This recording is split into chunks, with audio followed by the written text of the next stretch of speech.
중요한 부산 뉴스를 짚어보는 뉴스앤 이슈. 오늘도 부산시 의회 두 분 함께 합니다. 더불어민주당 서지원 의원, 국민의힘 이준호 의원 나오셨습니다. 어서 오세요.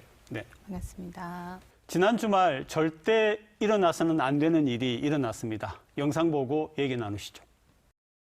서울 이태원 참사의 충격으로 오는 주말까지 국가 애도 기간이 선포되면서 3년 만에 재개될 예정이던 부산 불꽃축제가 무기한 연기됐습니다.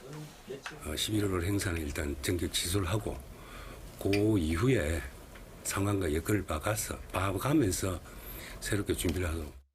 당초 부산 불꽃축제에는 100만 명 넘는 인파가 몰릴 것으로 예상됐습니다. 헬로윈 축제와는 달리 안전관리 인력 3,700여 명이 배치되고 일대 교통 통제도 계획돼 있었지만 대중교통과 광안리 해수욕장을 잇는 현장 주변 골목 13곳 중 11곳이 폭 8m 이하라는 점이 부각됐습니다. 부산시는 사전 판매된 유료 관람석 8,000석을 전액 환불 처리할 방침이라 밝혔습니다. 이 밖에도 서면 젊음의 거리에서 열릴 예정이던 슈즈 페스티벌, 메디컬 스트리트 축제가 취소됐고 매주 토요일 열리는 광안리 드론 라이트 쇼도 애도 기간 동안 진행되지 않습니다. 네, 정말 가슴 아픈 일이죠. 국민 애도 기간이 지금 지나가고 있고요. 그리고 모든 국민이 안타까움과 슬픔에 빠져 있습니다. 네, 우리 서 의원님. 이번 이태원 참사로 발생한 희생자 분들의 넋을 기리면서 지자체와 안전관리 시스템이 제대로 작동하도록 이제는 신경 써야 할 때라고 생각합니다. 우리나라는 총 2번에 걸쳐서 국가 애도 기간이 선포된 적이 있는데요. 첫 번째로 선포됐을 때는 MB 정권 때 이제 천안함 용사들을 대상으로 선포했고요. 두 번째가 이번 이태원 압사 사태입니다. 국가 애도 기간이 선포된 만큼 많은 국민들이 슬픔과 애도의 물결이 끊이지 않고 있는데요. 정부에서 하루빨리 이 사태를 좀 잘 추스리고 재발 방지 대책을 잘 세워주기를 기대하겠습니다. 네, 그리고 부산 같은 경우에는 이번 주말에 열리기로 했던 부산 불꽃축제가 연기가 됐죠. 사회 정서 그리고 국민 정서라는 것이 있죠. 이렇게 애도 기간을 거치면서 정서적으로 힘든 시기에 우리가 축제를 개최하는 것은 옳지 않다라는 판단을 했고, 그리고 불꽃축제를 기대하셨던 시민들조차도 이 정서에 공감해 주실 것이라고 생각하기 때문에 저는 부산시가 이런 결정을 내리는 것이 합리적이다라고 생각합니다. 네. 30일에 개최 예정이었던 원아시아 페스티벌도 당일 취소가 되었고요. 네. 크고 작은 행사들이 사실 10월, 11월에 좀 집중되어 있었는데 모두 취소가 되었습니다.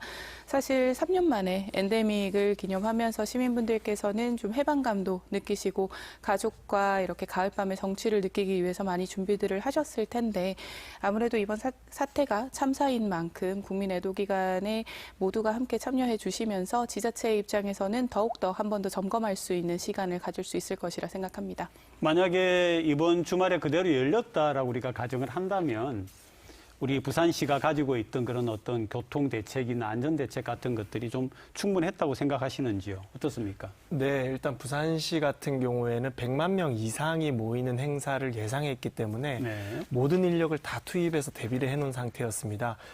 행정에서 발휘할 수 있는 공무원 인력, 경찰 인력, 소방 인력, 그리고 그마저도 부족하다고 생각해서 해병대 전우회, 또 택시회 네. 등의 협조를 구해서 3,700여 명에 달하는 교통안전 인력을 배치를 완료시켜 놓은 상태였습니다. 일전의 예로 BTS 콘서트 때 10만여 명 정도가 운집했지만 단 한 건의 사고 없이 네. 안전하게 우리가 행사를 성황리에 개최했었죠. 그래서 부산시에서는 면밀하게 또 그리고 체계적으로 준비를 하고 있다라는 말씀을 드리고 싶습니다. 아무래도 이렇게 부산시가 주최를 하는 행사의 경우에서는 공연법의 재해 예방 조치에도 해당이 되고 부산시가 좀 더 철두철미하게 준비를 하다 보니까 안전관리 계획이라는 것을 수립하게 됩니다. 그리고 심의위원회도 거치게 되다 보니 경찰, 소방, 당국 모두의 협조를 좀 이룰 수 있고 교통공사와도 협조를 하면서 이동까지도 연관이 되다 보니까 아무래도 좀 더 확실한 책임 기관이 있다라는 것에서 컨트롤 타워 역할을 하고 있다라고 말씀을 좀 드릴 수 있는데 문제는 이번 이태원 참사처럼 네.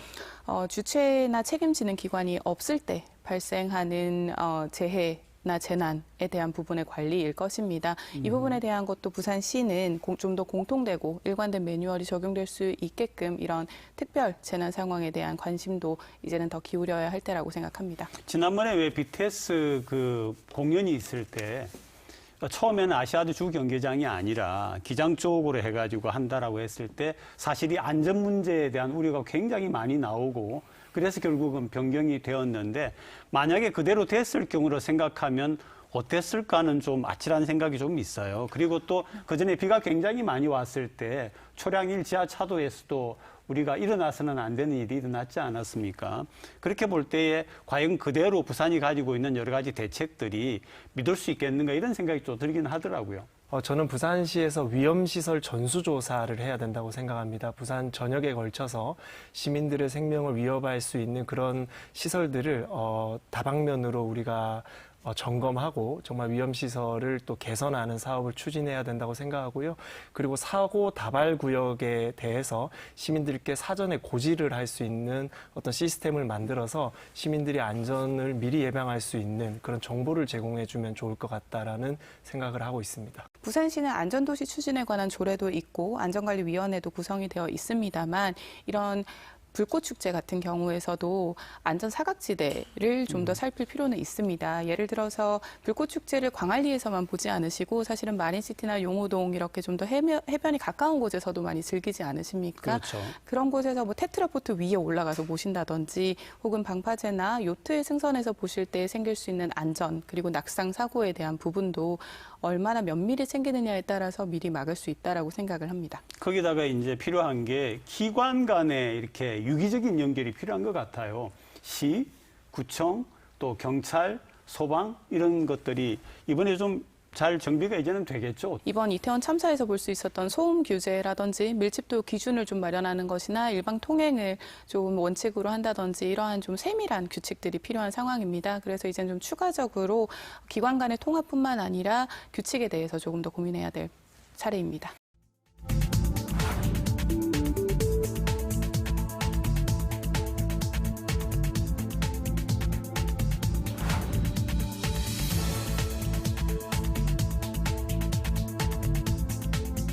元気よく泳ぎ、餌を食べているのがわかります。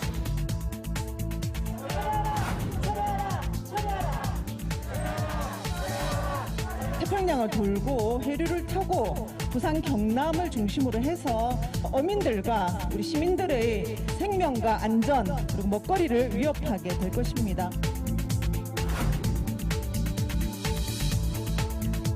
중재재판을 우리 정부가 회부할 수 있고 그 결과가 나오기 전까지는 방류를 금지하는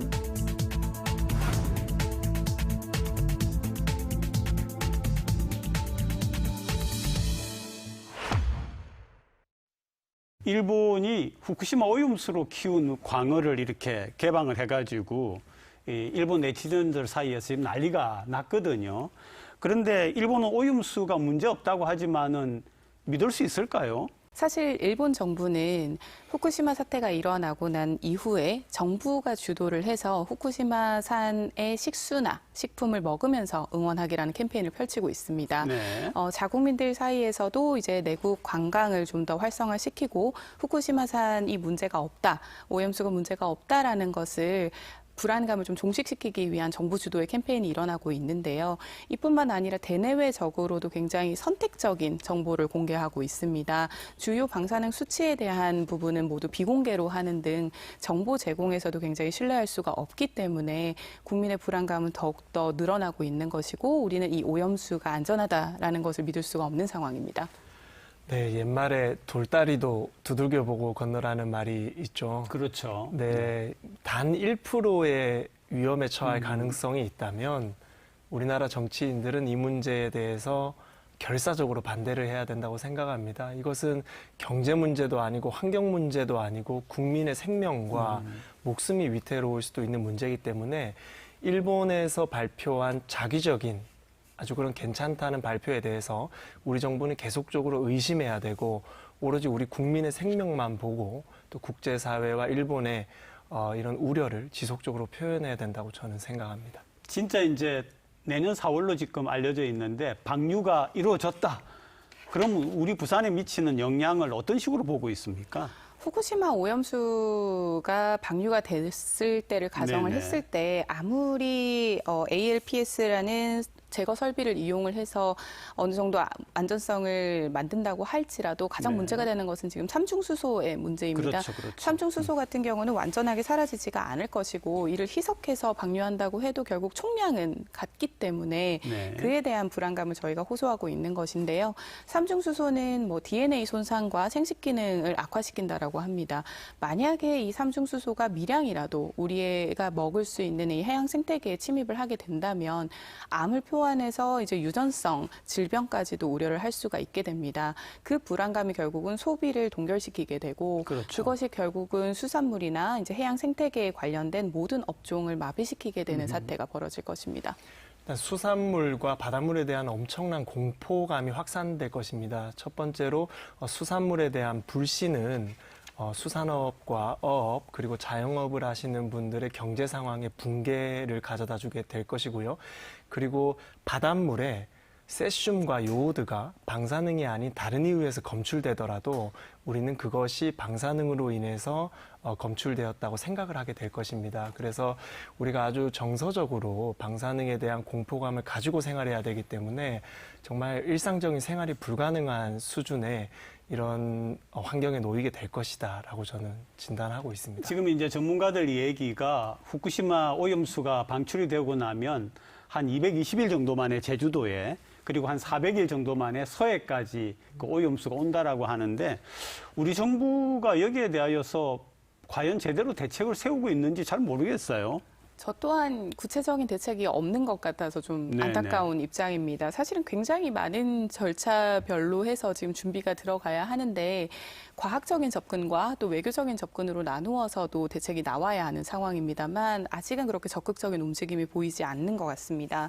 방사능 검출에 대한 대응 매뉴얼도 없고요. 방사선 재해 방지를 위한 원자력 안전위원회에도 이 일본 오염수 방류 문제에 대한 전담 인력은 없는 상태입니다. 특히 정부는 지금 IAEA와 같이 국제 보고서에 우리나라 입장을 좀 더 싣는 부분이나 공조를 좀 더 요청하는 목소리의 활동을 해야 하는데 그 부분에 대한 부분도 지금 좀 아쉬운 부분이고요. 일단 국제법상 제재 방안도 검토를 하고 있는지 의문입니다. 이게 대책을 논하다 보니까 네. 저는 사후 대책은 아예 의미가 없다라고 생각합니다. 그렇죠. 소 잃고 네. 외양간 고치는 것은 의미가 없잖아요. 특히나 이 방사능이라는 것은 눈에 우리가 보이지가 않습니다. 그리고 바닷물에 오염된 오염수도 우리가 눈으로 식별할 수 없기 때문에 우리 국민들이 어디서 방사능에 노출돼서 건강을 잃을지를 우리는 알 수가 없습니다. 그래서 사후 대책을 논하는 것은 무의미하고요. 우리는 예방해야 됩니다.